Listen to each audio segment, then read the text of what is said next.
Good afternoon, evening, or morning, everyone. Welcome to another episode of Tea with Rich. I am joined by my forever co-host and buddy, Rich Lyons, and we have brought Rob Garf back for part two of his podcast because we didn't really get to the Rob Q&A moment. We'll get to your Wimbledon hat shortly. But Rich, how you been, buddy? I mean, you're in Iceland right now in a conference room. Are you like in a basement or? It is kind of a basement. We're at the Blue Lagoon. It's kind of everything's crazy here. We just driving here. The roads were closed because they had the active volcano killed some of the roads, so they kind of made a detour. I mean, it's moon-like. It's It is. with all the lava and everything. Are you in Reykjavik? Outside of it, Blue Yeah. Lagoon's a little bit outside of there. And how long are you in Iceland for? I didn't realize you were there until you told me the other day when I was trying to jam you up on a podcast. Just a week. We came in. I mean, this is a whole nother story, but we went to see some belugas. We're working with some friends of ours, got us involved in getting some belugas released into sanctuary, so out of captivity. So it's pretty cool. That's cool. That's like caviar fish, right? Is Belugas are that? the big white whales, the big kind of ghost whales. Yeah, but I thought that's where I thought caviar came from them. I I have guess no caviar idea. comes from any fish. Nobody should fact check that one. So, I'm good. I got a haircut. You notice, and Nice, I trim my beard a little bit. Dude, it was getting so long and dude. moppy and You got to come along. Come no, on, no, come I look on. old. No, I look old. I told you I don't want to look my age, and it's already like I'm already thinking about putting some color in here. It's fucking white, and I got red I hairs figured in I my had to go beard. biking. You got to go big, and then I'm going to Ireland. I mean, I got to fit in with the people. You I have both to look fit great. in with You my both look country great. club. Sorry, what's that, Rob? You both look great. You're looking great. I got to Seriously. fit in with my country club peeps, Rich. I That's got a to good be out point. there. I look like I think everyone Good thought I was point. a hotel guest at the Wentworth when I was out there golfing all the time. They're like, motherfucking guest stays at the Wentworth a lot. I'm like, no, I'm a member here now, guys. Get with the program. Yeah, no, I got outfits and the whole nine yards. No, it's literally, I don't know what it was like in the Cape for you, Rob, but it's been like in the mid 80s, high 80s, low 90s with 95% humidity for like a Wow. month. It actually just broke yesterday. Did it break for you guys, Rob, on the Cape? Barely, but a little bit. You're right. Like for the Cape to be this humid is not normal at all. But even having it in the high or mid 80s as temperature is not necessarily normal. We're usually like 10, 15 degrees below what it is in Boston or up by you. So it's kind of wild. I mean, I like it. You can sit outside, on the patio up until really late, but it's a lot. It's a lot. It's been so I had a whole bunch of after the accident thing, I had a whole bunch of landscaping done and like they planted all this landscaping, like a lot of landscaping. Um, in like this deathly heat before we even got the sprinklers like tuned up. So like half of my flowers are all beat up and my house Rich, next time you come up here, it looks like a federal building here. I put 60 feet of old bridge granite stones Oh, nice.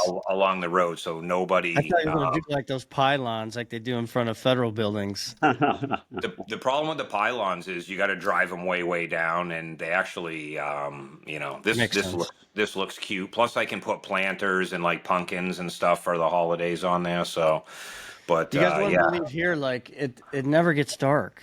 I was going to ask you, Like like, it's what hard time to is it sleep. there? it Yeah. It's doesn't hard to get sleep. dark. It literally never gets dark. I mean, it's 10 to 9. I mean, I'm in a conference room, so you can't see outside, but it stays like you stay up. People play golf at midnight. Oh my Like it gosh. Really? literally is light. Like you have to shut everything down and wear an eye mask to sleep because it is light. It does It's like never get dark. We couldn't see the full moon, couldn't see anything. so like at midnight, like what's that the equivalent like in something I would understand? Like at Oh, midnight, it feels it like feels what? like 10, it feels like 10 a.m. I mean, you can't Are tell the you difference. It shitting me? does not get dark. To So when like do you 10 get up? a.m. So it feels Yeah. like the morning sun. Holy Yeah. shit. It's really strange. I mean, it messes you up because you never think you should go to bed. It's like 12:30, 1, you're like, "Oh, I should go to bed."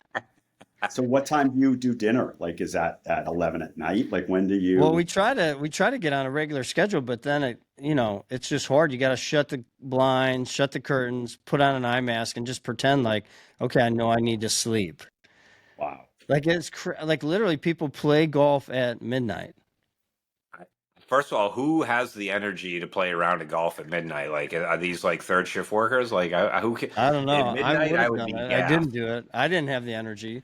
But I mean, to go out, they have these like natural spring hot tubs. Like go out in the hot tub at midnight. That's awesome. That's cool. That's crazy.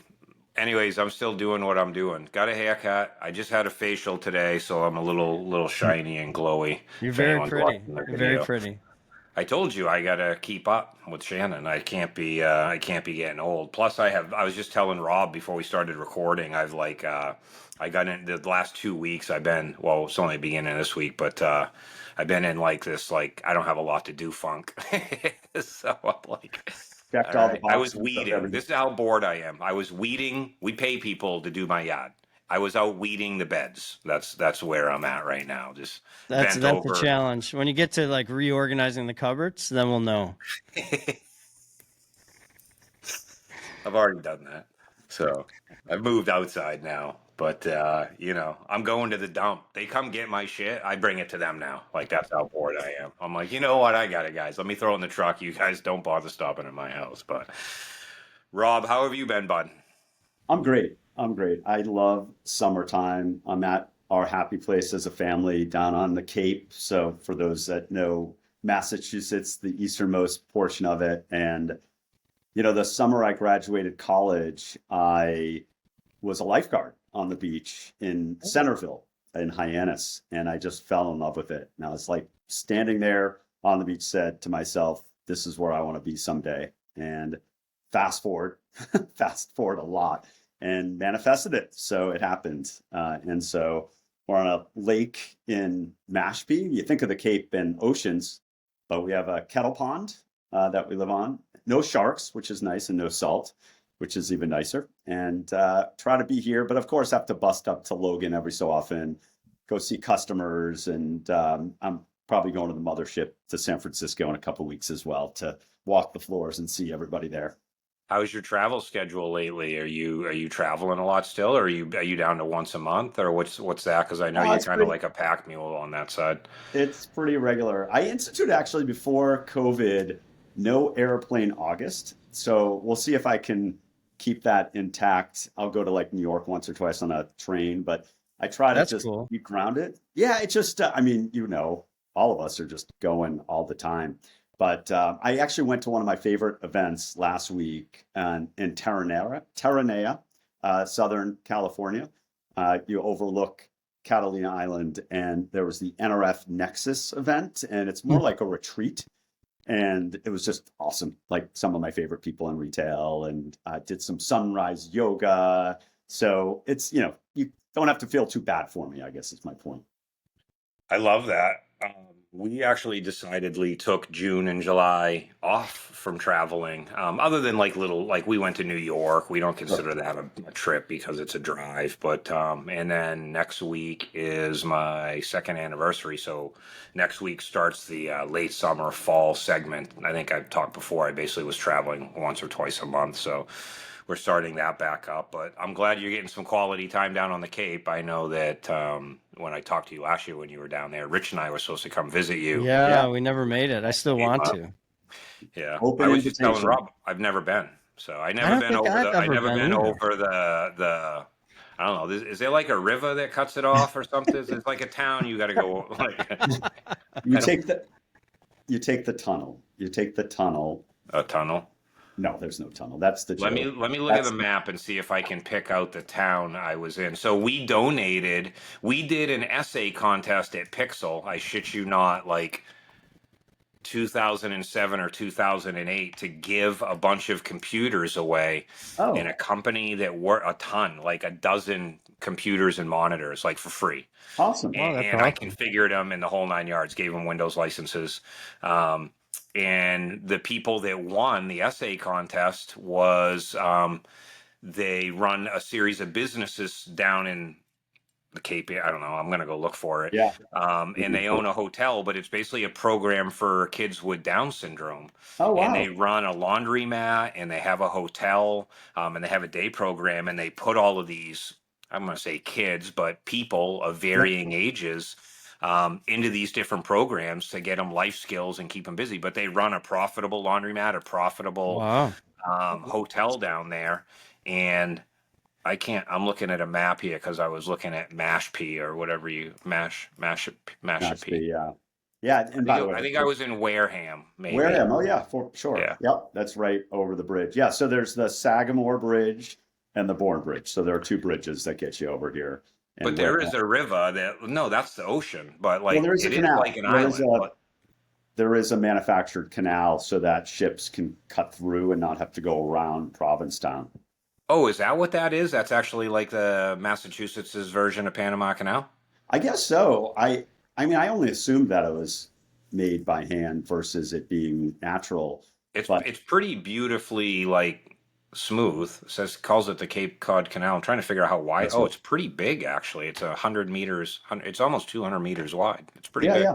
If you're Yeah. gonna get freighters through there, it's got to be big, right? It has to be big. They're replacing both of those bridges, by the way. We're taking advantage of the infrastructure bill. And yeah, so it's like one of these things, and both of you have to come, like seriously, really have to. It's like you go over the bridge and you just take a deep breath, your shoulders go up, Yeah, back, that's and great. down, and you're just like, smell the air. It's good stuff.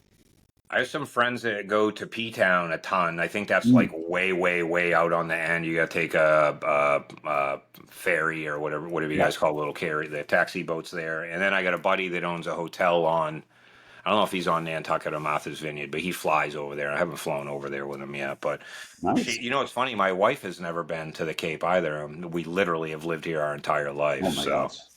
Yeah, September's a great month. So let's look at, well, you're probably flying all over by then because you're, September, I have the Sonoma wine auction, and then I'm doing a staycation in September. I actually rented a beach house here for a week, and it's really? literally only like 8 miles, but essentially it's Oh, that's on this cool. beach that Shannon grew up on, and we're gonna basically. What about Dreamforce? Come on, come When's on.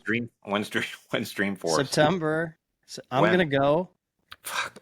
I Oh, no, know I was Rob's gonna gonna say, be are you gonna there. go? Yeah, I'll be there. You know what? I Look, don't he's even know looking when up it the is. date. I am. What's I'll that? tell you Sorry. the date. 17th to 19th, Rich, something like that. Oh, Yeah, I I have it in my am in. calendar. I'm in Sonoma. Sorry. Whoopsie. That's Yeah, you're just right. around the 17 corner. to 19. I'm Yeah, Well, going then to you're right Sonoma. there. You might as well come down. We can do dinner. Well, yeah. you know who's going to be there with me? Who? Adam. Elton John.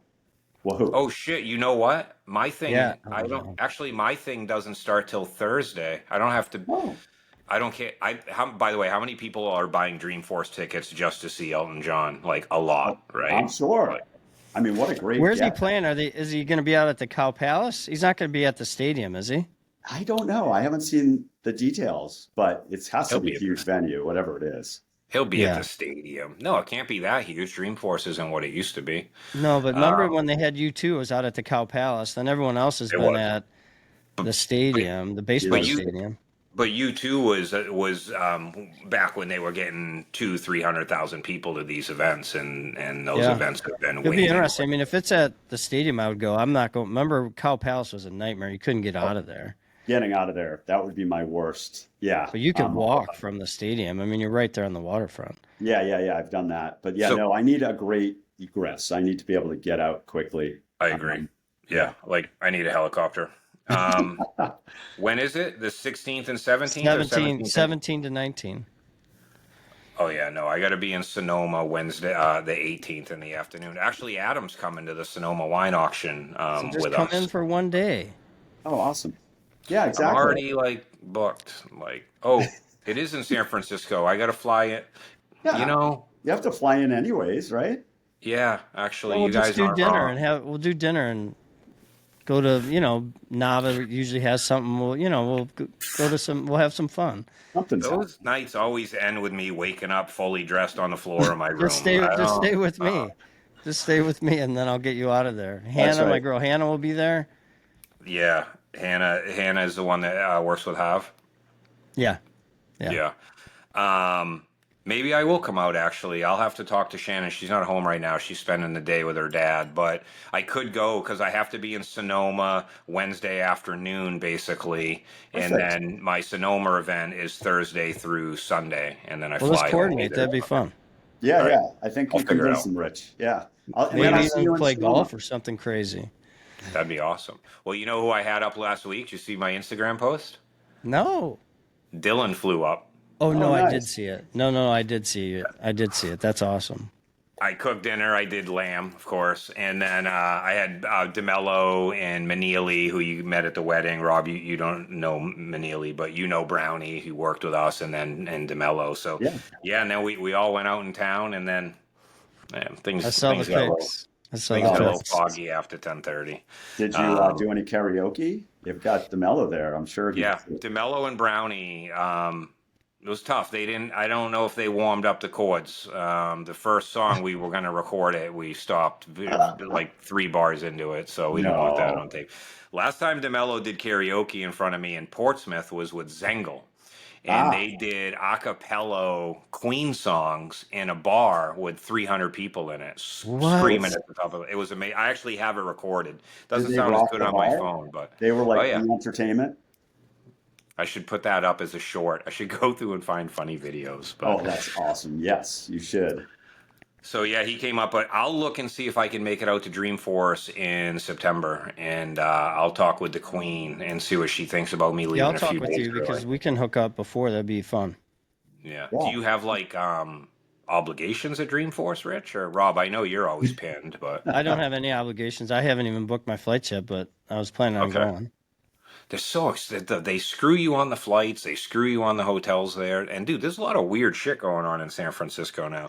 Did you hear about the Brazilian nudist that was being chased by the dude with I the saw that flamethrower or with he had whatever it like a was? blowtorch or something. That was really Blowtorch, yeah. weird. Oh, that's right, because JB and Nav that was on the WhatsApp channel and all Yeah. over. I missed that. There was Okay. so many things wrong with that. They sent it, and I was like, "Wait, the guy's naked. The guy has a blowtorch." I was like, "What is going on?" Yeah, I didn't know Brazilian they had nudist. nudists in San Francisco. Yeah, Brazilian nudist being chased by a dude with a blowtorch in that really kind of seedy area in between Chinatown and where the show happens. Basically, I forget what that name of those 2 blocks are, but well, why don't we? I feel like we're just all shooting the shit here. So, That's okay. um, I'm good. why don't we, Rob? I think that today, because we had you on before and we kind of were asking you a lot of questions. We talked about the Garfy and your Yeah. son going to Europe. I thought, and we never really got to questions because I had internet issues. Why don't we let you be in charge of the topics and the questions for today, and take as much of our time as you want, and I love it. don't be shy. Frank asked some doozies. Oh, is that right? Yeah. Yeah. He asked how we handled failure, Yeah, oh, and yeah. then how do we reset? Like, how do we do like a short reset? And then how do we do mid and long resets, right? Yeah. Like, what do we do to clear our mind at the end of a day? What do we do to clear our mind at the end of a week? And then what do you do like to really clear your mind sort of systemically? So I thought they were very insightful. And Like that that. episode, well, I won't. That episode is actually going up shortly. So, Nice. Nice. I love the preview. And Rob, we're gonna turn this over to concept. you, buddy. All right, cool. I wish I prepared a little more. No, I got some because I had a feeling this is where we're going to go. All Rob, right. you can do Well, whatever you are. one thing that's been rolling around my head, and I love to get both of your feedback on this, is purpose. You both hit the climax of like the business world in terms of your success, and it's hard to replicate that. And you told me actually, TJ, a story about that. It's like, yeah, you have to kind of redefine what success looks like, and perhaps not even have that same aspiration. But like, how do you think about purpose? Like, what's next? What's now? What's new in terms of both personally and professionally? Like, what are you looking to tackle? How do you keep that drive that you had for so long to be successful in what you've done, and not only individually be successful, but have an like halo effect of others that you've impacted with your success? You talk about the Salesforce economy, there's the Pixel economy, there's the Alliance Consulting economy. Like, so what's it's a long way of saying like, what's next? How do you continue to have purpose, or do you? And do you struggle with that? Yeah.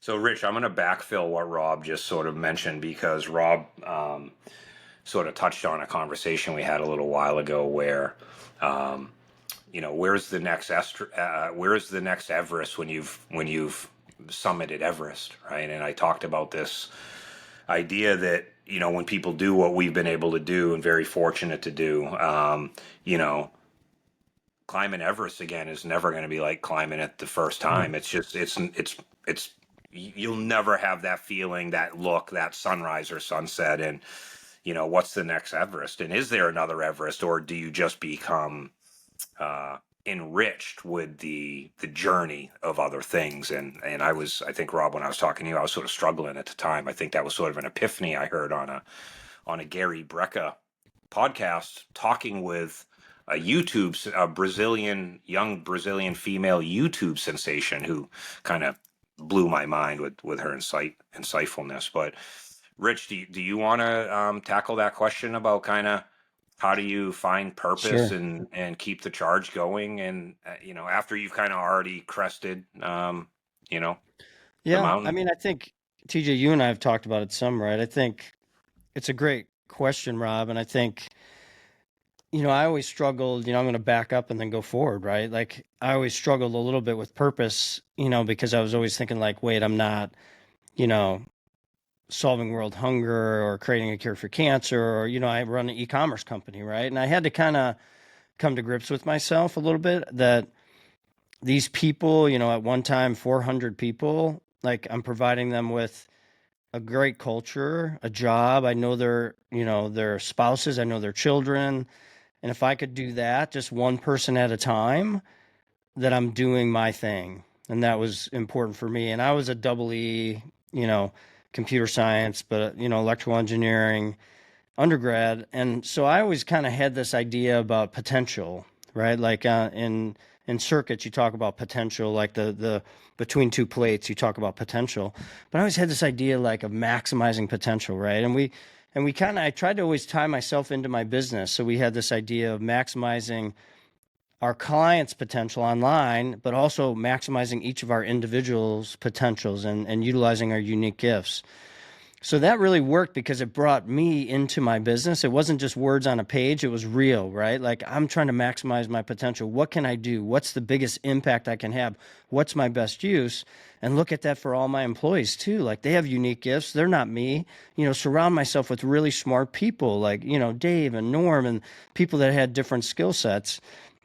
And since leaving, maybe it's shifted a little bit because people always ask, are you going to do it again? You're going to start another company? And I was pretty clear, like, no, to what you said, TJ, like when you do it, like I ran, you know, Lion CG for 14 years, right? And it was, and you go through everything. You go through great joy, you go through great fear, you go through great hurt. I mean, you go through everything, right? Like people don't talk about the early days and we got into it some, but when you're writing checks, to make payroll, right? And you're running to the mailman to see if that check came from a customer and it didn't. So you got to write a personal check and you have a home equity line and you're all in, right? People only see the end of that, but gosh, the beginning, like you go through a lot, so part of it was not, I created what I wanted. I created my dream. I created this family, that I love. So why try to do it again?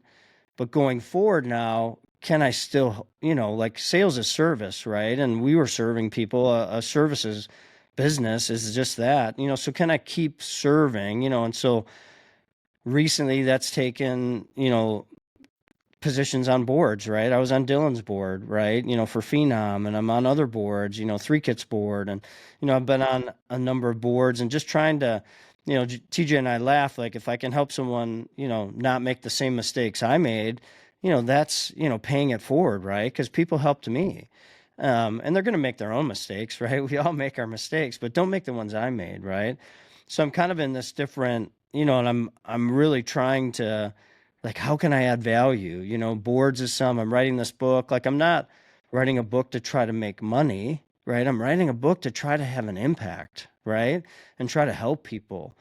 So I think maybe that's the little bit of a shift now that I'm not in a company where like I'll help anyone. I'll have a conversation with almost anyone, right? And I have to kind of sometimes watch my time and watch my generosity, right? Because people will use it, but I only want to, and TJ, you know that too, but I only want to work with people that entrepreneurs are amazing because they're trying to change the world, right? Like they literally are trying to change the world. And I want to work with that guy or that gal, right? Not someone that is like, I just want to make a lot of money. It's fine to make money, but you make money as a result of serving, doing something great, doing something really well. So, I think that's fun. And, my wife's writing a book too, and we're looking at how we come together as a couple. We lead some couples groups, and my friend Scott and I, we talked about him before, Scott Steven and I, we lead some leadership groups. Like we're trying to pass on knowledge. We both have been through a lot. And if we can pass stuff on, then I feel good, right? Like I'm like, cause everyone's like, why don't you just retire? I'm like, why retire if I have some knowledge I can pass on? So I know that's a long answer, but Yeah.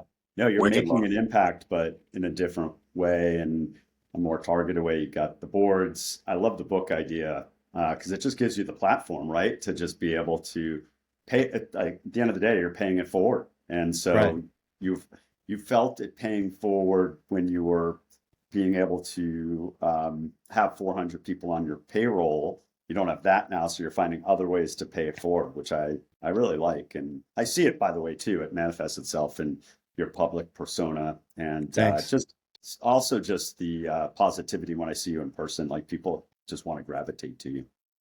No, I appreciate that. Yeah, it's funny. You try to keep going, right, and just have that positive impact for sure. And I keep it's funny because I'm much more of a doer. Mhm. And that's what I always did, right? Like do, have a plan, do. And I don't know if you've ever drawn medicine cards or tarot cards or ever draw cards, just for fun, we do it. But every card I draw talks about being. Oh, Like a shift for me to like I don't have to focus so much on doing and getting something accomplished, but just yeah. being with people. Like it's so rewarding and gratifying just to be with someone and listen to them and reflect them back. I mean, especially CEOs, like it's a really lonely position to be a CEO. Yeah, I And bet. people don't talk about it that much, and it's super lonely, and you just want to talk to someone and just sometimes say, I don't know if I'm doing the right thing. I don't know if Mhm. I'm going to make it. Like I'm scared to death, but you can't say that to your employees, Right. so you got to have this unconflicted consciousness in front of your employees, but you need someone just to let down and be like, dude, I don't fucking know if I'm going to Yeah. make it. Wow. That's true because you don't, yeah, see that because it's a strong person, it's a confident person, it's a person who has a pedigree. So Well, TJ, you've been on or a or or or the feelings, right? or the Also, Right. side. Yeah, um, yeah, yeah. well, Rob Rich made an interesting comment. I don't even remember what episode it was. It kind of blew me away when we were talking about not this, something different, but Rich, you remember that because I brought this up to you before. Like Rich made a comment to me one day about like I don't know how much he doesn't know how much time he has left, right? Like, so how do you, you know, how do you get 30 or 40 years worth of time into what you have left, not knowing what you have left, and this kind of feeling that like there's still a lot of intellect there, and that statement has never left me. I probably should have it tattooed on my forearm, to be honest, Rich. So, We'll go together. I got one forearm left. We'll go together. all right, all my four. I'll have to put it next to my king of clubs. I don't know how much time I have left, and then my club sign. So it's a double entendre or whatever that's called. So, I hear Rob, you, by the frame way. your. Yeah, Go go ahead, ahead. Rob. No, I was just going to say, TJ, that's super interesting.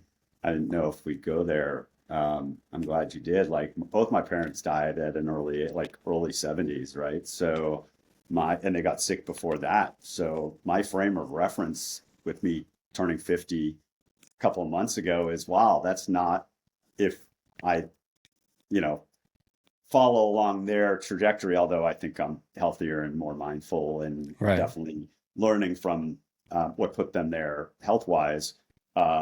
It's not a lot of time, right? So I want to make it the being part is real for me. And so that's why I ask, especially given your, what you both accomplished. Well, we talked a while ago about just not living, but living well, right? Like the Mhm. Yeah, goal is to live well for as long as possible, not live as long as possible. Yeah. You can get to 100, but you don't want to spend 70 to 98 in Mhm. a chair drooling on yourself. Yeah. Or maybe you do. I don't know. It depends on your I vibe. don't. Rob, what frame your question up for me again, just because not because of Rich's answer, but just in Yeah. general, and then Yeah, I'll absolutely. Yeah, respond. I mean, the theme is purpose. Like you've achieved so much and you've influenced and impacted so many people at the scale you were able to. Uh, how do you keep purpose and how do you keep motivated and what are your priorities these days? Like how and does work and life blend together for you? Does it cause you to make different decisions than you would have, before you achieved what you have? Like how do you define purpose and what does that look like? And do you struggle with it? Again, I know it's you've been on a sabbatical. Like what does it look like as you're thinking about your next chapter? Yeah, I kind of showed you my blind before Rich came on, so you heard a little bit of it. But it's an interesting question because we get people on here that dance around the question of what's it like to have made it. I don't look at it like I made it. I don't look at it like I'm an influential person either, right? I'm just kind of out there doing what I do, and I'm a worker at the end of the day. That's what I like to do. I like to help people.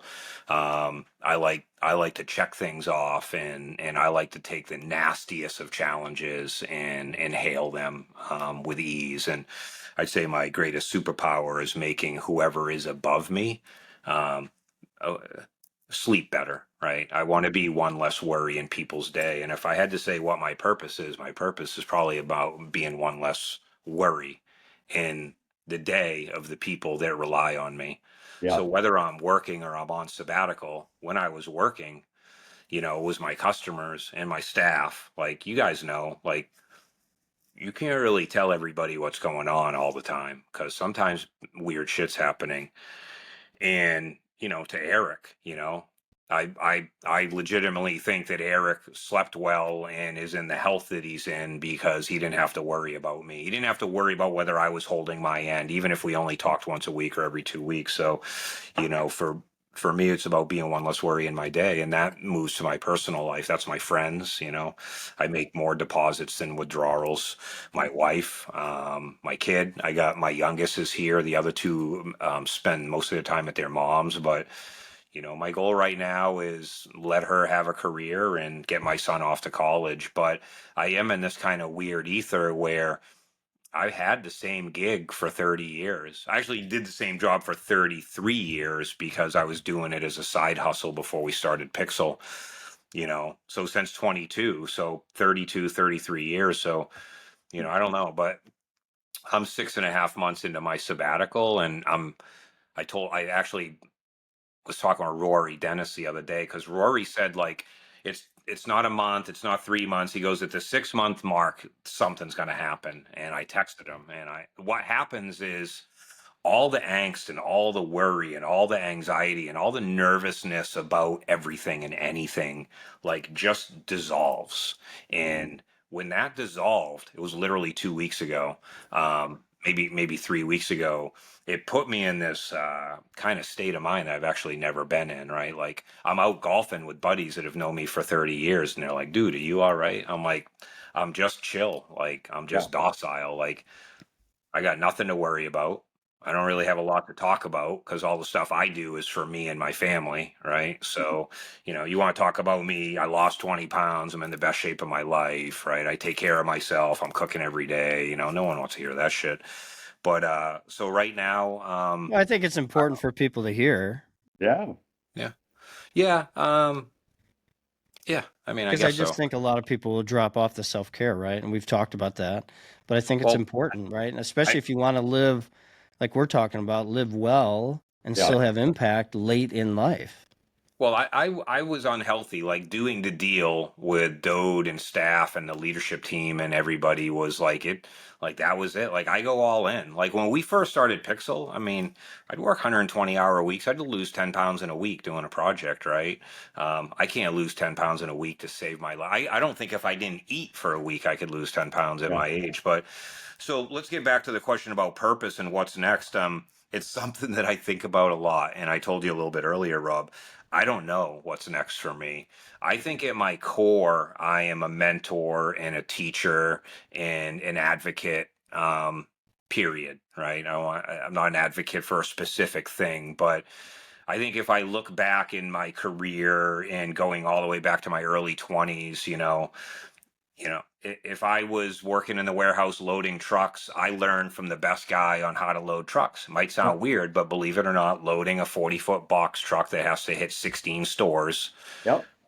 is human Jenga, and that's a big deal. And I've always wanted to make sure that I was doing a good job, right? And when I found other people that had an interest, I always wanted to make them better. I mean, I started a multimedia group at Cabletron and brought guys in that knew nothing about what we did, and we trained them.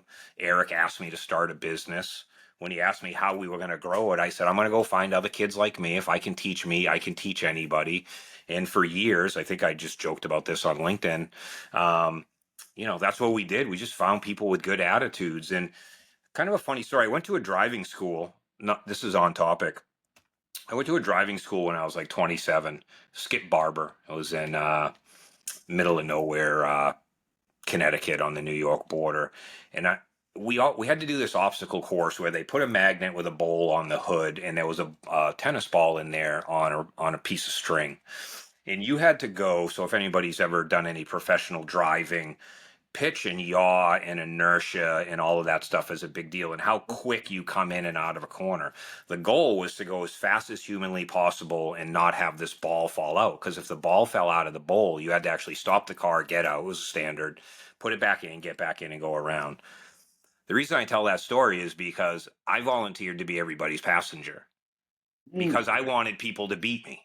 I wanted them to know when to slow down, when to hit the apex, when to get on it. Like I wanted to be the voice in their ear, as they were going through this very scary thing that nobody had ever done. I was the first one to go, and I was like, okay, I get it, right? This is an inertia challenge and a control challenge. So, I think I took that all the way through my career, and even now with some of the LinkedIn posts. I think at the end of the day, I like to mentor and guide and educate and help, and how I do that is irrelevant. I'm a salesman. I can hunt or I can farm. Um, I'm a savage. I'm a pitch guy. I'm a marketing guy. Like, Yeah. I don't know. What's my purpose? No idea. I want to get out and do good things and help people. Um, you know, the thing that I kind of am struggling with now is, do I go out and try and find like the big dog thing? Because I can't work for an agency. Let's be clear there. Like I can't go compete. Well, I would never go compete against my family. I just wouldn't do it. All you guys, if you, I would bludgeon you guys in a heartbeat. But I can't do that to my squad and all of that. And so that leaves me with a product company, an ISV, or a brand. And I don't know. I'm not sure, and I'm not sure I'm qualified to do a lot of that stuff because I'm sort of a field general on the scale of things, and I do a lot of everything. And then the other side of me is like, because I've bitched about this for decades, our intellect doesn't exist in the nonprofit industry, right? It doesn't have the concentration that it deserves in anything outside of our tech world, right?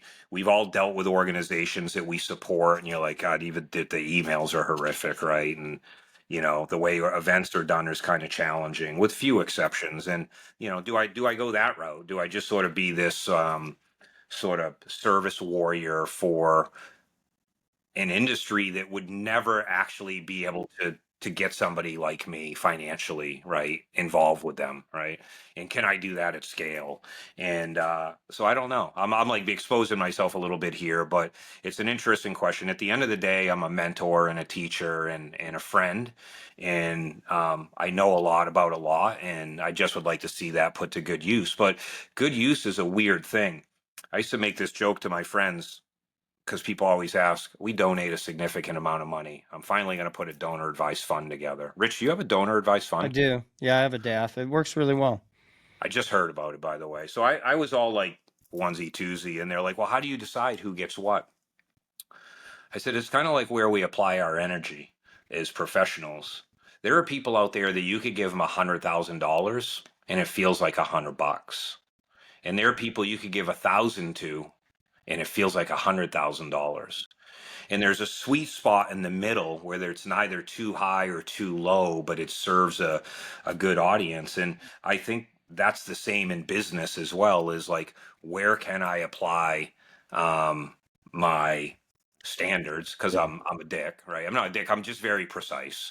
And I don't have the energy to deal with people that aren't willing to listen and make good decisions. It's one of the reasons I'm on sabbatical, is because I couldn't, not my group, but in our holding company group, I just couldn't see continuing for years and years, and what I considered to be decisions that I personally wouldn't maybe make, right, or things like that. So I know that's a long answer, Rob, but Yeah. I don't know, and I'm in a weird spot right now because over the last couple of weeks, this episode will hopefully doesn't come out before then. But my wife just asked me this morning. We were walking on the beach together. She had the day off, and she's like, are you like depressed?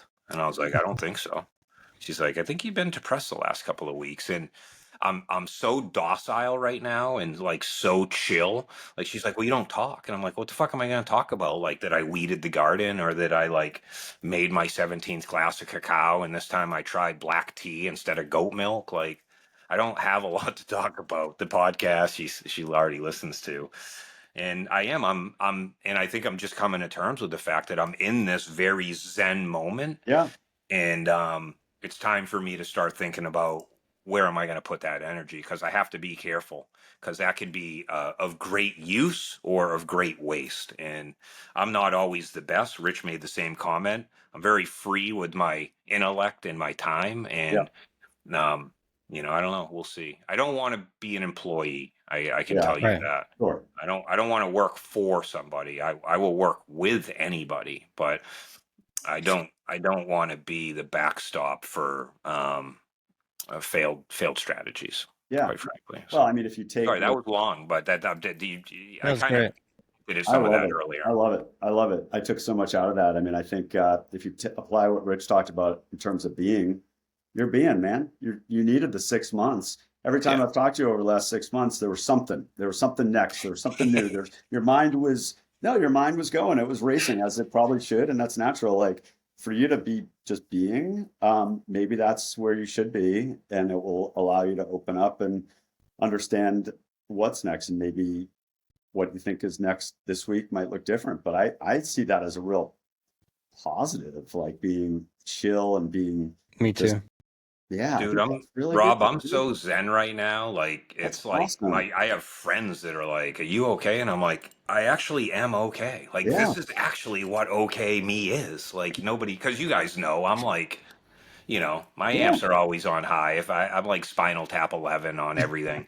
I think of it Um, as like you're preparing for the next battle. You're getting yourself in shape. You're well rested. And if a yeah. battle comes up that's worthy, then you jump in. If not, yeah. you're cool. You're cool. Well, Yeah, I made the comment to Frank De Maria. It was like I don't know, I don't know if anybody's going to care. But what I was saying to Rob earlier, Rich, is I'll probably go up on LinkedIn and mention that I would like to get engaged at some level and talk at a very high level, and maybe just solicit the input of the network, because who knows? I mean, there's so many people out there that I love to death and have always loved collaborating with. And, honestly, I think I've talked about this on it only take the Bashoy podcast, right? Like when I write, I yeah, only need one person to tell me it changed their day to make it worth it. I don't care about the other 2,000 or 39,000, right? Like I don't need that.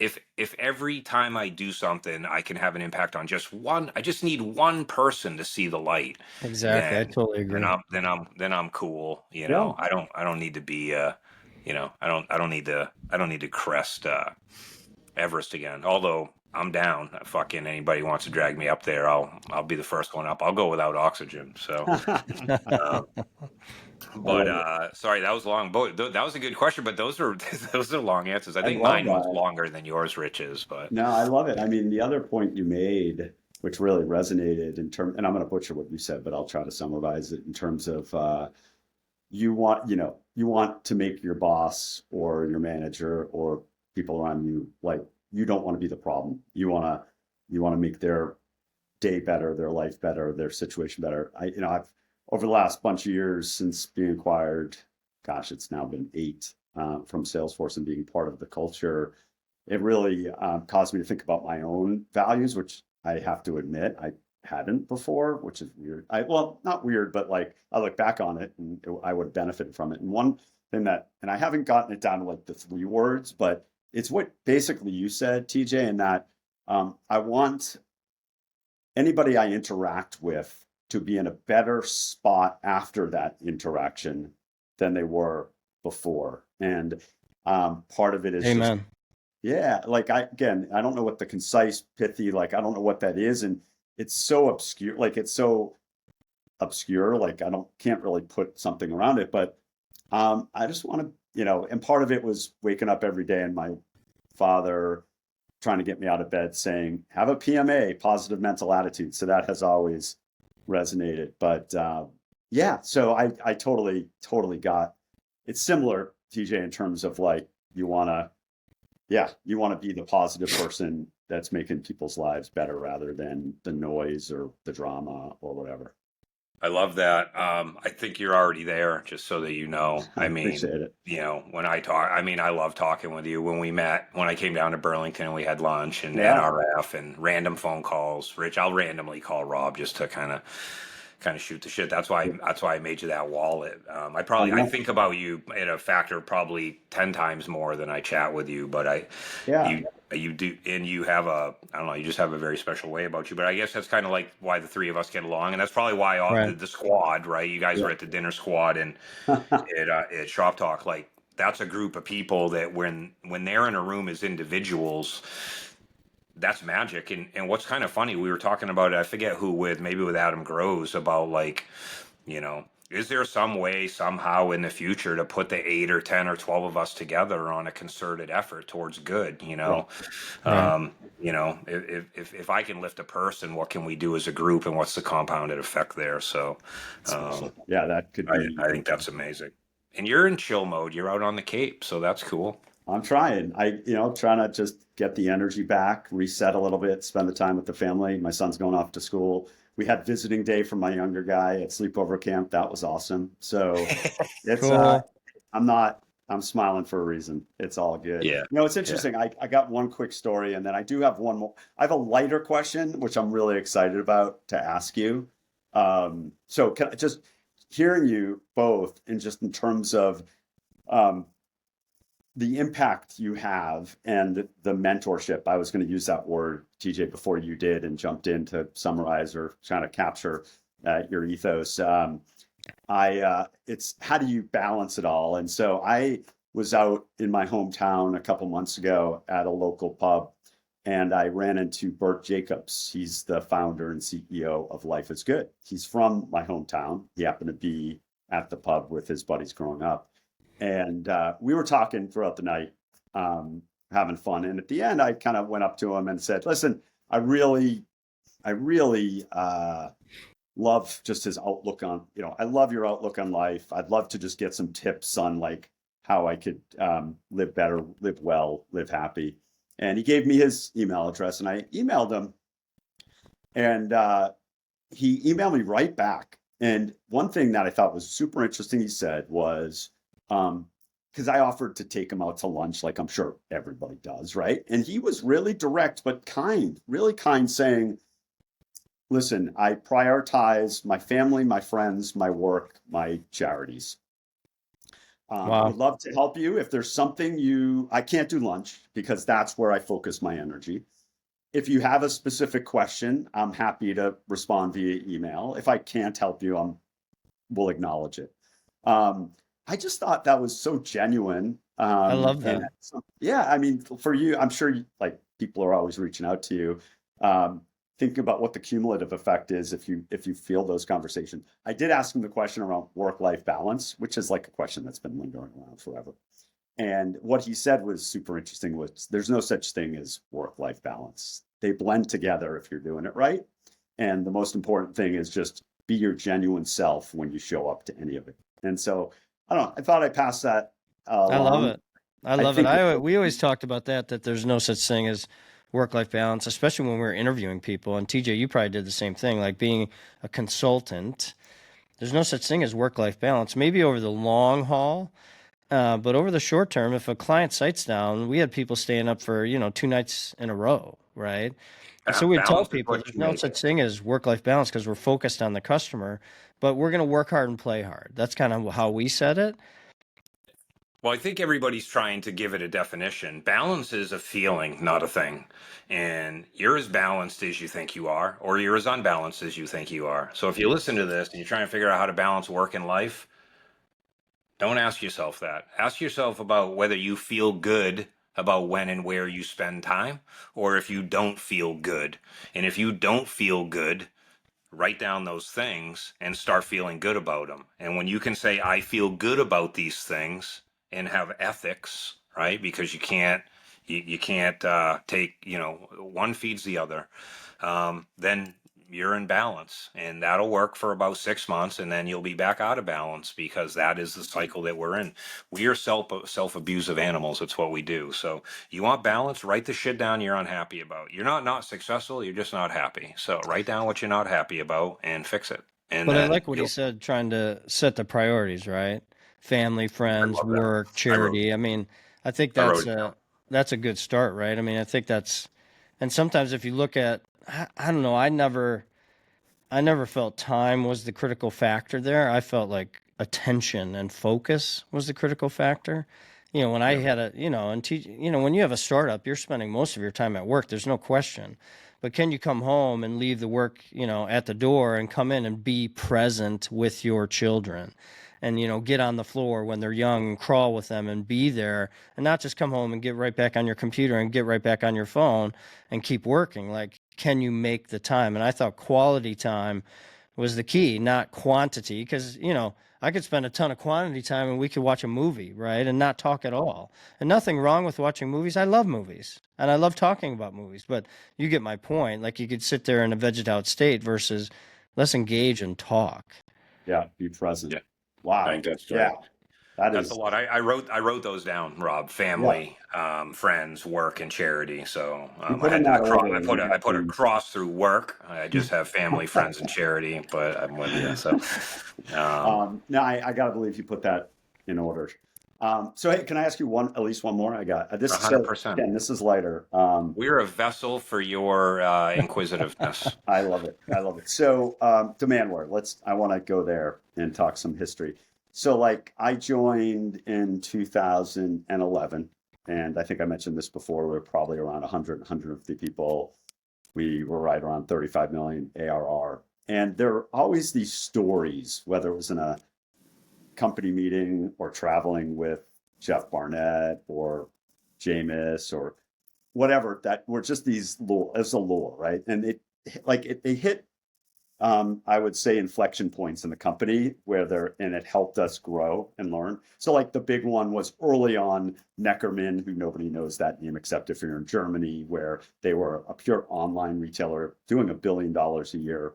And when we were negotiating with them, they wanted us to fork the code and they wanted us to have a dedicated pod for their operations. And Wayne Wickham, who stepped in and said, no, like and by the way, big money, like this would be what we needed to take it to the next level. But he's like, no, we're SaaS for a reason. He really, and in his calm way, and, love that guy. Anyways, in his way, he said no, and we didn't do it. And that took us to the next stage where we continued to be a SaaS company versus like Karen feeding this one company off to the side. So you heard stories like that. Like for me, the big one was, I want to say it was like 2014 or 2015. We were invited out to San Francisco to meet with the Gap, and they were going through a system selection. And for the first time ever, the RFP was, we want a cloud solution. Like first time ever. And for us, it was always, and you've lived and breathed this, like, we're going to put ATG, we're going to put Hybris, maybe IBM in there. And then we're going to have Demandware in the fourth column just to like make it interesting. And by the way, we won our fair share, but it was never that explicit. And so for me, and by the way, we won it, was here's the first time a brick and mortar retailer chose cloud as first. We were so well positioned and we won. And like from there, a lot obviously happened. So for you both, like, what is one inflection point? Like, what is one meeting, email, text, project that went well, it's like something that happened that you're like, we're on it, like this is going to be a rocket ship. Like we know we're on to something, not just your companies, but like in the Demandware ecosystem, you're like, this is it. Or is there one that was like, holy crap, this could like torpedo the whole business? So I know that's a big one, putting you on the spot. I'm sure you have a lot of stories, but like, what is that one that you're like, okay, this is something special? I have a lot. We got kicked out of the program in the early days. Jeff Barnett came up and accused me of some things, and we didn't really like it. We didn't get along too well, and I basically I deadpanned him, and when he was done talking, and I said, "Are you done?" And he said, "Yeah." I go, "You can leave now." Oh, And they got up and they left. So they came to us to talk to us, but that's a story for another day. I'll tell you. So the way we got involved with Demandware was they had just gotten here, and it was Wayne and Ulrika and Stefan, and they were asking around for agencies that did product interface design because it was the Intershop product. And remember, there was no analytics in it in the beginning. The thing was shit. It looked like shit. So they found us. I'm gonna tell you two stories. This is the first one. I got a random phone call from Stefan one day, and he's like, "Hey, I want to come up and meet with you guys." So I'm like, "Whatever." So he comes up and he's like, "I'm going to start this company. It's based on Intershop, and I started Intershop, but I negotiated the IP. I'm butchering it a little bit, and I'm bringing it to the States, and I stood Sony up and all this other stuff, and I asked all around Boston who to go to for product interface design, because before we got into the web heavy and apps and all that, we were basically did product design, right? A lot of people don't know, but I did the very first Sonos UI, all the icons, the jog controller, the whole 9 yards. Alfonso Fabrega did all the artwork as a staff member of ours. Rob Lamborn still works at Sonos running UX, but so I'm like, sure, come up, whatever. So this dude comes up with Wayne and Ulrika, and I think Marco maybe at the time, and they're showing me the whole thing, and they're trying to be like, yeah, like we just need help making a UI. And the first thing we literally said was, "You don't have any analytics?" And they were like, "No, do you think that's important?" I was like, "Yeah, I think that's important." So I put Norm Whitaker on the account. They became a customer, and we actually started doing UI work for them, and started helping them with what we thought the early analytics needed to look like. And then the first deal that we did with them was Vintage Tub and Bath. And then the first stand-up we actually started was Gardeners. wow. And then we got kicked off that project. That's a story for another day over some bourbon in a quiet room. With Jeff there, by the way. Because I didn't find out for like 15 years that Jeff, there were two different people called Max and Mac mean the same thing when you're yelling at somebody in a conference room. So... and Max Harris unfortunately passed away a couple of years ago of cancer. He was the lead horse there. So the turning point. So we leave. We're like, whatever, fuck them. I didn't give a shit. And because Jeff came up and Philip went to the other SI and had the same dialogue with them. And that was when they finally decided to do their own work and build a ref app and things like that. I hope those guys hear this because they know it's true. The turning point was Harvey Bierman lived in Newmarket, and he kept coming like once a year. He'd be like, "Dude, I need you to come back into the program." I'm like, "No fucking way." Like, no, I'm mad at Jeff. Like, Jeff needs to say sorry. Like, I didn't do it. He needs to say sorry. He's like, Jeff is never going to say sorry. I'm like, well, Jeff doesn't want me in. He goes, I already talked to Jeff. Jeff said it's fine. He would welcome you back in. And I'm like, what about the other dude, Philip? And he's like, I work for Philip. Philip said it's good. I'm like, Oh, Philip Philip said it's Jefferson. good. Philip Jefferson. So He's awesome. Harvey would come up like twice a year and bring me golfing here at Peace and be like, hey, I need your help and this and that. And that's when we heard about Playboy and all these other things. And I was like, no, I don't want to do it. And then one time we found out that one of our customers might be looking at the platform. And I was like, you know what? It was early because the RFPs took forever. I'm like, fuck it. All right, we'll do it. We'll do the enablement. So we got put on as behind the scenes. We got white labeled. We did Perry Ellis and Cuba Vera, an original Penguin. And it was when you had to have the two websites. You had to have the desktop site and then remember usable.net. You had to actually build the thing twice. So we're doing Perry Ellis and we're doing all this innovation. And we're like, why aren't you guys using responsive web design? And they're like, well, we just haven't had time. We're like, but it's like one website. Like, so we ended up building the very first responsive web design site for Perry Ellis and that whole family. Now, remember, we did Perry Ellis, Original Penguin, Cuba Vera internationally, right? Yeah, for our sure. first project. We were training the Sapient guys because they were also working on it. There were 3 SIs helping. So we get it all done, and Sean White comes in one day and he's like, hey, we love that work so much. We're thinking about doing a version of Site Genesis called SG2. Would you guys would you take all that responsive work because we were the only people that knew anything about it at the time, and would you help us? So we signed Demandware and we literally worked with Sean White, and it's Lair now, but you guys remember Larry. Actually, I don't know what Lair goes by anymore, but we worked with them. It was amazing. We did SG2, and then that client was Echo, and we had that client for 5 years, and Oh, yeah. Echo chose the platform. And it happened to be at exactly the time that we brought all the Perry Ellis stuff live. And we ended up kind of being the incumbent because we built all of Echo's stuff and we took Echo over and we brought Echo to 12 countries and around the world. And that was literally when Eric looked at that work and said, let's stop doing all this other shit and let's just focus on e-commerce. And I was like, e-commerce is like just one fucking thing, dude. Like, I like all the shit. Like, I don't want to just do one thing. That's stupid. So for a year and a half, he tried to tell me that. And by the way, the web started to get commoditized pretty fast. It was an era where, like what we're going through now with e-com, shit that used to be $500,000 was getting done for 75 grand. Right. And I was like, one day I finally came in, I was like, fuck it. All right, let's go all in on e-commerce. Yeah. And then the rest, as we all know, is history. Wow. I love that. It just created this amazing flywheel from Perry Ellis to Echo. I mean, those are, when I came in, those are the ones that were like on the, NRF show floor, or at the time shop.org, or they were up on stage at you know who we silently had a crush on and were watching and said we got to replicate this. We were on Rich's heels. Like, we were like, god damn, because I was in training with that fucking guy and this is what he's doing.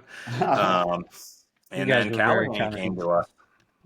No, I did. We did. When we got back involved, again, you stand on the shoulders of giants. It's okay to do it as long as you admit it. I think the problem is people don't want to admit it. But, I always joke that you were the anti-me, Rich, but that is literally how we got back in with the program. I heard a client got an RFP and I was like, well, I better learn this platform. And we did. We invented responsive for you guys. We didn't invent it, but we introduced it. Yeah. Then we did SG2 with Sean White. Then Sean went. Like, we worked with Sean at his next 3 companies. Oh, really? Yeah, and then the rest is history. Yeah, I think he's still up in Portland, Maine. He's only an hour away. Yeah. I love it. All right, Rich. Rich, the question was, what was the turning moment? A good one or a bad one? I mean, the first turning moment, I'll copy the first turning moment was our first site, right? Which was the Playboy site, the Shop the Bunny site. Because we didn't know anything about Demandware. We were doing .NET, C#. We're doing custom, websites for people. And then my buddy at Playboy, Scott Steven, we mentioned his name a lot. He does this, big spreadsheet and he's got all the platforms. And I think were they on Market Live? I can't remember, and they're going to do, like, everyone went. I mean, Market Live came out with that new client server or whatever, and they're going to force everyone. And so everyone went to Demandware, everyone. Yep. But Playboy was the first, right? So he's like, hey, we're doing work there. We're doing a business intelligence data warehousing project for them. We're doing all this stuff. And he's like, hey, we're going to do this e-commerce project. and we're going to use Demandware. Do you guys know Demandware? We're like, no. I mean, this is what, 05 maybe?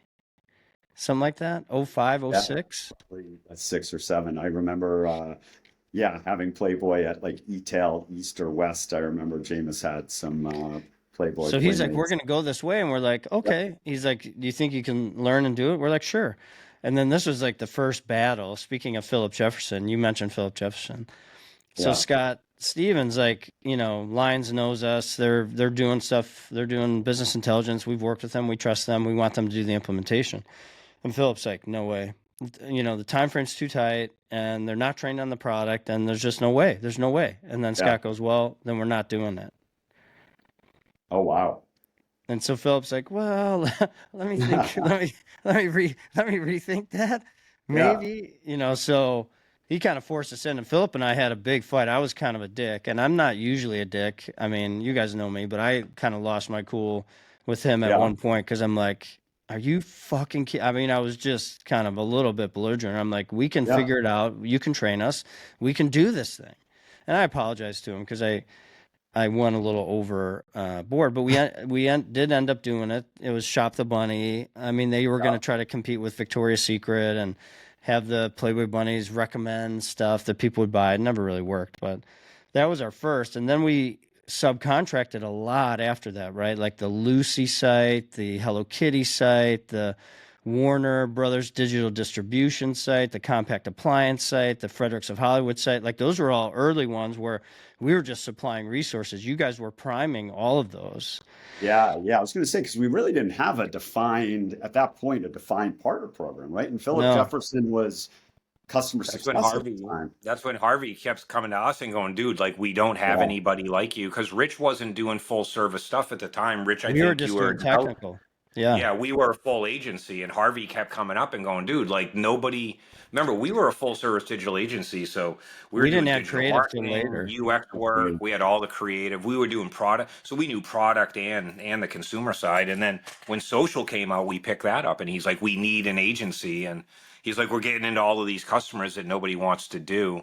I had the story of the New Zealand partner that didn't want to do like Fredericks, or Oh, they yeah. backed out of some deal because they had an ethics issue over lingerie or Yeah. something like Playboy that. had But some of those too. People were backing out because of So that the, was a string, Rich, of those names I haven't heard in a long time. Fredericks of Hollywood. You those are a lot mentioned of them. And then I think the next was, UC. I mean, when the bank crisis happened, right, where, 08, 09, Yeah. because we were still doing other stuff. Like even though, we started doing Demandware, we were still doing ERP work. Like we were doing some SAP work. Like we would do staff aug for, hey, I need an FICO person for SAP or an SD person or an MMPP person. And we knew people.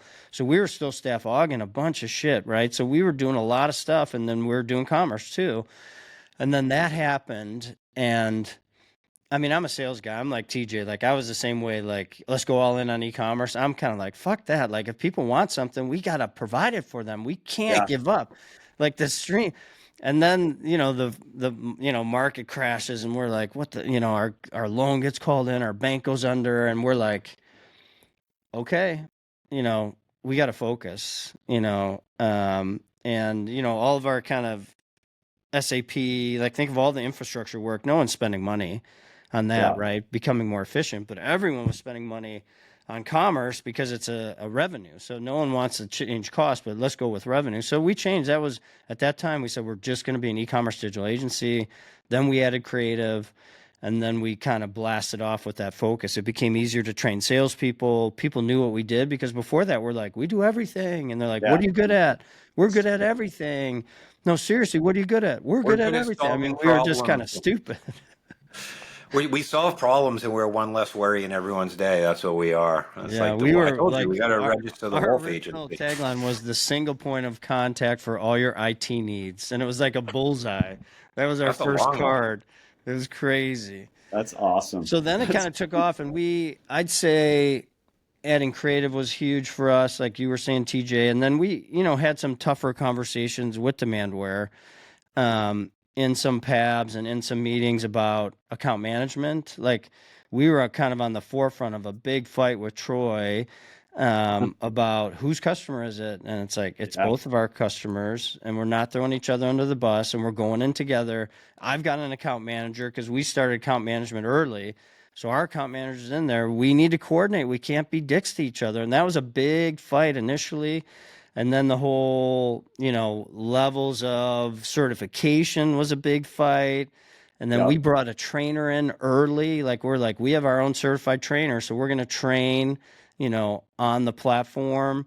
We're going to train on the actual instance that's their instance. We're not going to train on the generic version. So we had some fights along the way that made everyone better, right? That made everyone better. And we had Frank. It's funny you mentioned Frank. I mean, Frank was maybe our biggest, right? Because we did 26 brands at that time, 26 brands for him. And then we went Canada, Latin America, Europe, with 26 brands. That was a lot. And Frank is great. And Renee DeRocher was awesome. Marianne was awesome. I mean, they had a pretty great team there.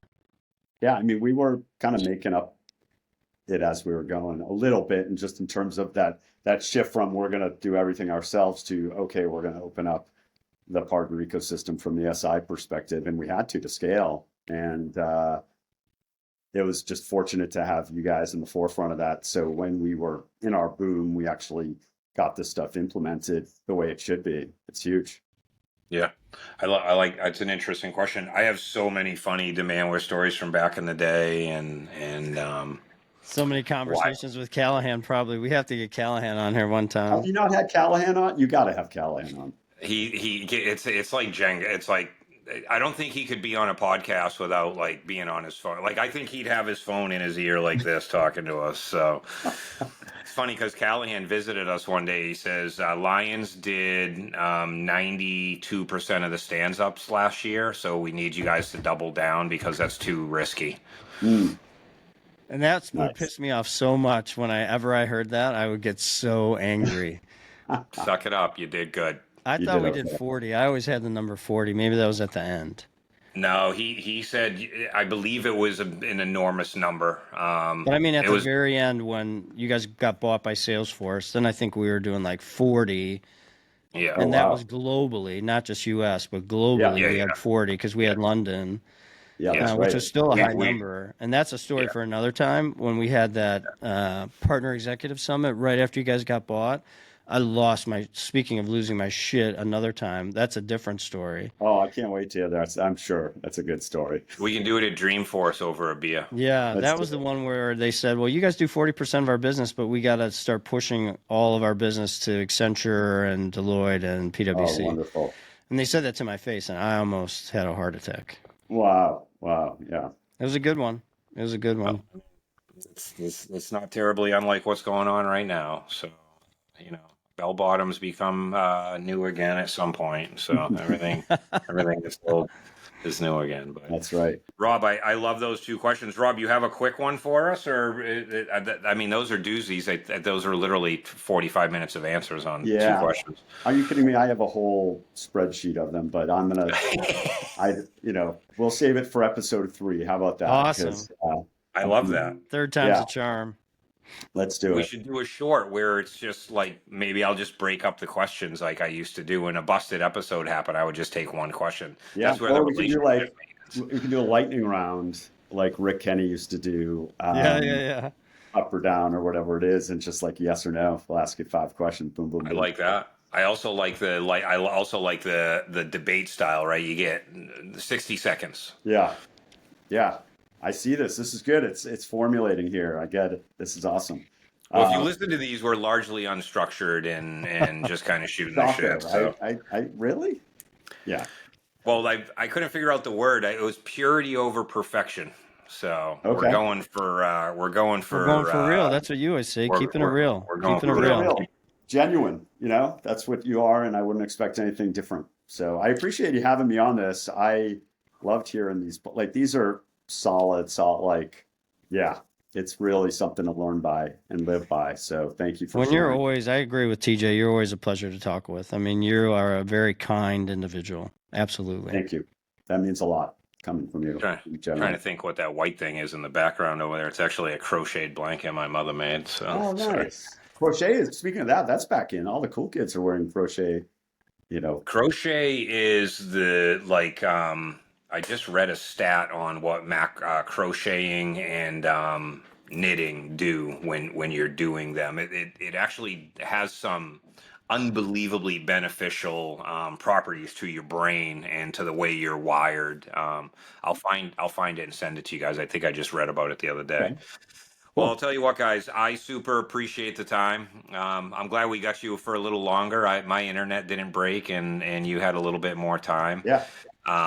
For anyone still listening, thank you for tuning into another episode of Tea with Rich. And today we're getting real with Rob Garf, part 2.